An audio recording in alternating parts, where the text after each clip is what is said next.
నమస్కారం. అనుకున్నంత పని అయిపోయింది. కుట్రదారుడు రేవంత్ రెడ్డి గారి యొక్క దుర్మార్గం వల్ల బీసీల నోట్లలో మన్ను కొట్టబడ్డది.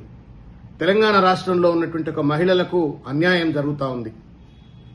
కులగణన పేరు మీద దాదాపు 200 కోట్ల రూపాయలు ఖర్చు పెట్టి Bhusani Venkateswararao committee, justice Sudarshan Reddy committee, ఇవన్నీ కమిటీల పేరు మీద కమిటీలు పెట్టి ప్రజలను మభ్యపెట్టి 2 ఏళ్ల పాటు తాత్సారం చేసి ఆఖరికి వాళ్ళ బీసీల నోట్లో మన్ను కొడుతూ ఇవాళ మొత్తం బీసీ, ఎస్సీ, ఎస్టీ మహిళల యొక్క నోట్లలో మన్ను కొట్టేటువంటి ఒక రీతిలో జీవో 46 పట్టుకొచ్చి దాని ఆధారంగా ఇవాళ రాష్ట్ర ఎన్నికల సంఘాన్ని తొత్తుగా మార్చుకొని ఇవాళ ఒక లోపభూయిష్టమైనటువంటి ఒక ఎన్నికల నోటిఫికేషన్ షెడ్యూల్ను అనౌన్స్ చేసినారు.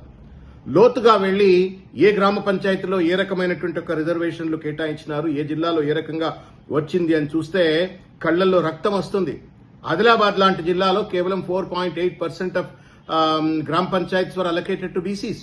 తర్వాత జనగాంలో కేవలం 16%, తర్వాత ఖమ్మంలో కేవలం 9.45%, మంచిర్యాలలో కేవలం 7.5%, ములుగులో కేవలం 3.4%.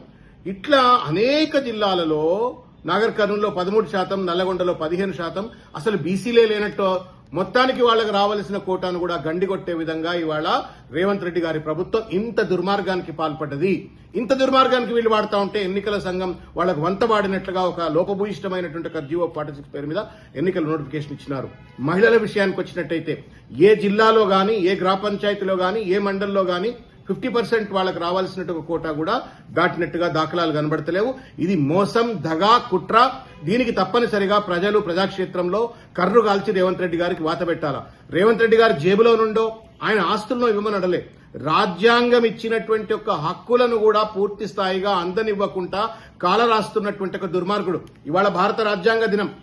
Today is a constitution day. ఈ కాన్స్టిట్యూషన్ డే నాడు తెలంగాణలో లోకల్ బాడీ ఎన్నికల పేరు మీద రాజ్యాంగపరమైనటువంటి ఒక హక్కులను కాలరాస్తూ ఇవాళ బీసీలను, మహిళలను ఏ రకంగా కాలరాస్తా ఉందో చూస్తా ఉన్నాం. కాబట్టి సభ్య సమాజం అంతా కూడా నిద్రలేవలసిన అవసరం ఉంది. రేవంత్ రెడ్డి మోసాన్ని ఎదిరించవలసిన అవసరం ఉంది. క్షేత్రస్థాయిలో ఎక్కడికక్కడ కర్రు కాల్చి వాత పెట్టాలా.